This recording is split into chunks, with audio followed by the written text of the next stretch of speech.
디자인을 봤을 때에는 저는 파반느가 더 좋네요. 오, 완전 반전이네요. 리뷰를 준비할 때는 이게 아니었는데 막상 테스트.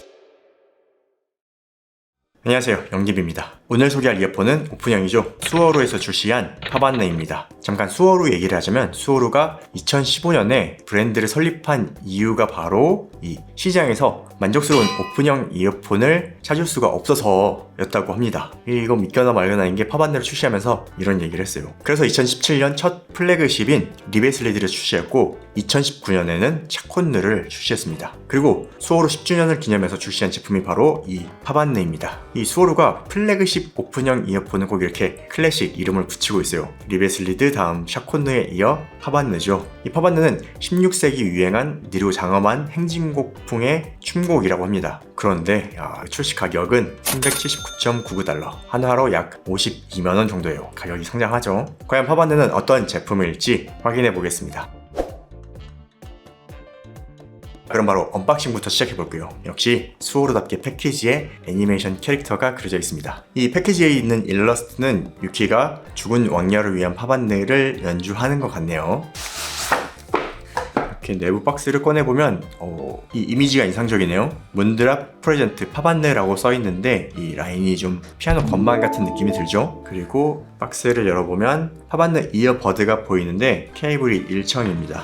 케이블까지 일체형으로 들어있고 이렇게 제품 보호를 위해 비닐이 쌓여있어요. 그리고 케이블은 일체형이라서 교체는 불가능합니다. 옆을 보면 써가 나오네요. 박스에 있는 일러스트가 그대로 있죠. 그리고 아래는 원형 하드 케이스가 있고요. 여기에는 뭐가 있지? 간단 사용 설명서가 있고, 그리고 이 아래는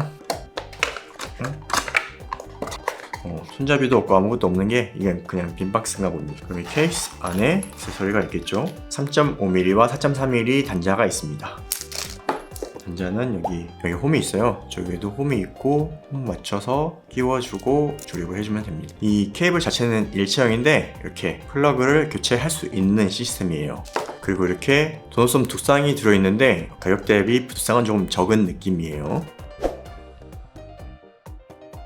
자, 파반느 이어버드를 보겠습니다. 첫인상은 역시 묵직한 느낌이 들어요. 되게 좋은 의미에서 묵직한 거예요. 확실히 고급 소재를 썼다는 느낌이 딱 듭니다. 기존의 리베슬리드가 황동 소재로 무겁다는 의견이 있어서 파반느는 스테인리스 스틸을 사용해서 만들었다고 해요. 그래도 무겁다는 느낌이 들어요. 자, 이어폰 전체 무게는 47.7g이고요.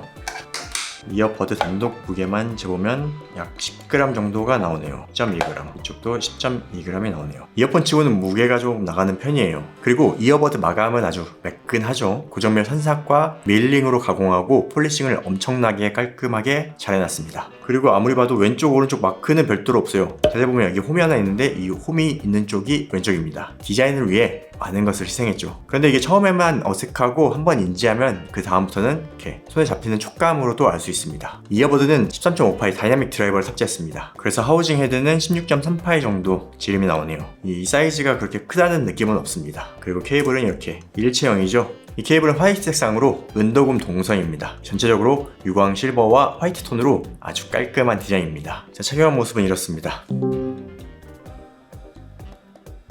역시나 이어버드가 무게까지 있어서 저는 그냥 착용하면 왼쪽이 너무 헐렁합니다. 제공된 도넛섬을 이렇게 장착할 수 있고요. 솜 장착하실 때는 전면이 최대한 열리게끔 장착해 주시는 게 좋습니다. 그리고 다시 착용하면 확실히 좀 낫습니다. 그래서 개인적으로는 오픈형이 이 착용감이 좀 쉽지가 않아요. 자, 그럼 가장 중요한 사운드를 보겠습니다. 파반느에는 13.5파이 다이나믹 드라이버를 탑재했죠. 그리고 최근에 수어로에서 많이 사용하는 DLC 진동판을 탑재했습니다. 제가 최근에 리뷰한 수어로 제품 대부분 이 DLC 진동판을 사용하고 있죠. 수어로에서 아주 거의 모든 다이나믹 드라이버에 사용하고 있을 정도로 좋아하는 것 같네요. 그리고 제가 보기에 특이한 점은 N55 네오디뮴 마그넷을 탑재했다고 합니다. N55는 네오디뮴 자석의 등급을 얘기하는 거예요. 이 N45, N48, N52 이런 등급 보셨을 거예요. 보통 이어폰에서 많이 하는 것이 뭐 45나 48 정도고 가끔 높은 등급 N52까지 사용하는 것을 봤는데 이번에 파반느가 N55를 처음으로 소모용으로 사용하는 건 줄 알았는데 있었더라고요. 나이스 HCK에서 출시한 F1 프로에 탑재한 평판형 드라이버에 N55 등급 네오디뮴 자석을 사용했다고 합니다. 그러면은 육사 오디오 솔로에도 사용을 했겠네요. 그런데 그거는 평판형이고 막대 자석이죠. 그래서 제가 알기로 이 다이나믹용은 원형이거든요. 원형 중에서는 처음인 것 같아요. 이 자석 밀도가 높은 등급이니까 자력이 세다고 보시면 됩니다. 그런데 이 N52보다 많이 높은 건 아니고요. 한 5에서 6% 정도 강하다고 합니다. 하지만 아마도 단가는 많이 올라갈 것 같아요. 이런 부분에서 부품 원가가 올라가게 되고 올라간 부품 원가로 인해서 제품 판매 가격이 또 높아지는 거죠. 자, 그럼 사운드 밸런스는 어떠한지 측정 데이터 보면서 설명해 드리겠습니다. 자, 첫 번째 올리브 웰트 타겟을 적용한 그래프입니다. 그런데 그래프 너무 이쁘지 않나요? 아주 반듯한 것이 줄되고 그은 것 같네요. 다음 로우 데이터를 보겠습니다. 수오르는 자체 VDSF 타겟이 있죠. 그런데 이 올리브 웰트 타겟에 아주 잘 맞는 것을 볼 수 있어요. 다만 1kHz 이하 저역대는 착용 상태에 따라 많이 달라질 수 있다는 점 참고 바랍니다. 그리고 200Hz에서 약 10kHz까지 봤을 때 피크와 딥이 거의 없죠. 3kHz의 이도 공진으로 인해 피크가 하나 있고요. 스무딩을 적용하지 않은 로우 그래프에서도 전반적으로 튀는 구간이 없다는 점이 상당히 특이합니다. 이 튜닝에 신경을 정말 많이 쓴 것 같아요. 그래서 이런 그래프를 보일 수 있다는 게 꽤나 대단하다는 생각이 듭니다. 이 샤콘느와 비교해서 사운드를 설명해 드리면 좋을 것 같은데 제가 샤콘느를 들어보지 못해서 최근에 리뷰한 플래그십 오픈형 나이스 HCK EBX25Ti와 비교해서 설명해 드릴게요. 일단 하우징은 EBX25Ti는 티타늄이고 파반느는 스테인리스 스틸이죠. 이 무게와 착용감 면에서는 EBX25Ti가 좋습니다. 그런데 디자인을 봤을 때에는 저는 파반느가 더 좋네요. 그리고 액세서리는 EBX25Ti가 확실히 좋습니다. 그런데 가장 중요한 게 사운드죠. 사운드를 비교해보자면 두 제품 모두 도너솜을 착용했고 한번 들어보겠습니다.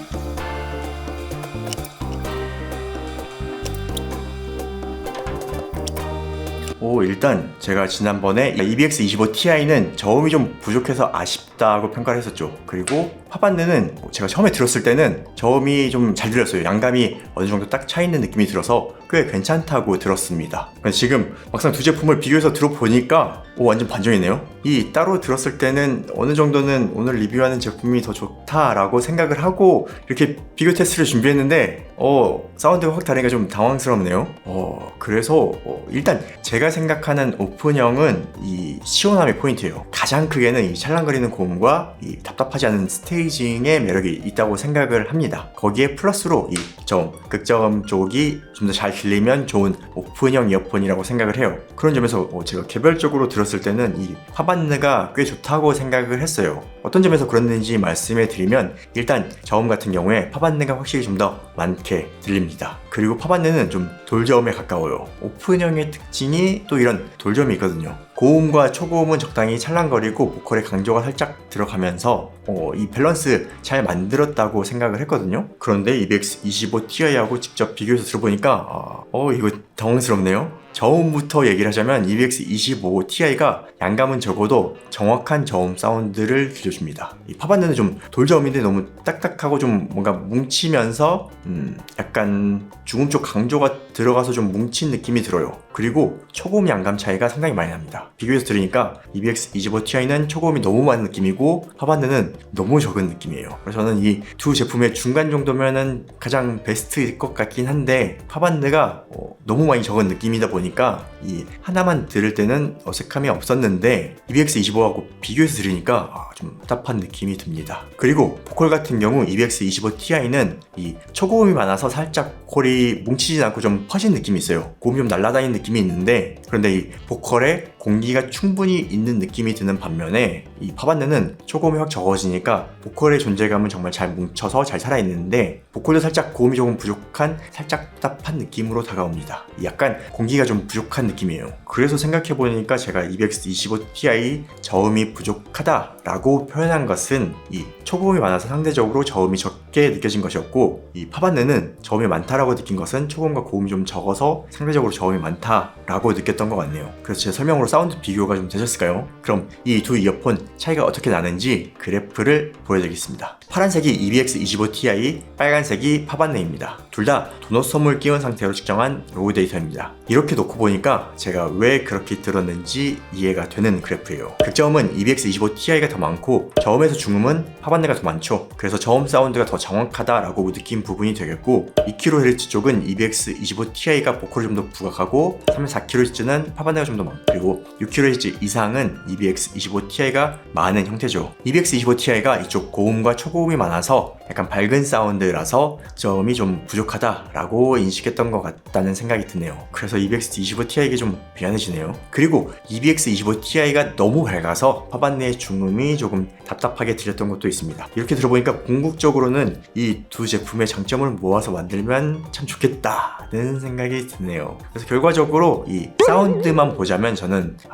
EBX25Ti를 선택하겠습니다. 물론 EBX25Ti도 완벽한 건 아니고 조금만 더 튜닝을 하면 좋겠다는 부분도 있어요. 그래서 리뷰를 준비할 때는 이게 아니었는데 막상 테스트를 해보니까 EBX25Ti가 좋은 소리다라는 결과가 나왔습니다. 네, 오늘은 수호로 10주년 기념 오픈형 이어폰 파반네를 살펴봤습니다. 리뷰 중간에 EBX25Ti하고 비교하게 되면서 내용이 좀 많이 바뀌었는데 파반네가 의문의 1패를 하게 되었네요. 저도 좀 당황스럽습니다. 이 첫인상은 상당히 밸런스 좋게 잘 만든 오픈형 이어폰이라고 생각했는데 이런 걸 브랜드빨이라고 해야 할까요? 브랜드와 디자인적인 요소가 크게 작용했다라고 볼 수 있을 것 같아요. 그래서 오늘 리뷰는 이 플래그십 고가로 갈수록 직접 청음을 추천하는 이유를 뒷받침할 수 있는 영상이 되었다고 생각을 합니다. 제가 선호하는 사운드는 두 제품 중 EBX25Ti가 되었고요. 분명히 이 파반네의 사운드를 좋아하시는 분도 계실 거라 생각합니다. 그럼 오늘 영상 유익하셨다면 구독과 좋아요로 응원 부탁드립니다. 전 다음 영상으로 찾아뵙겠습니다. 고맙습니다.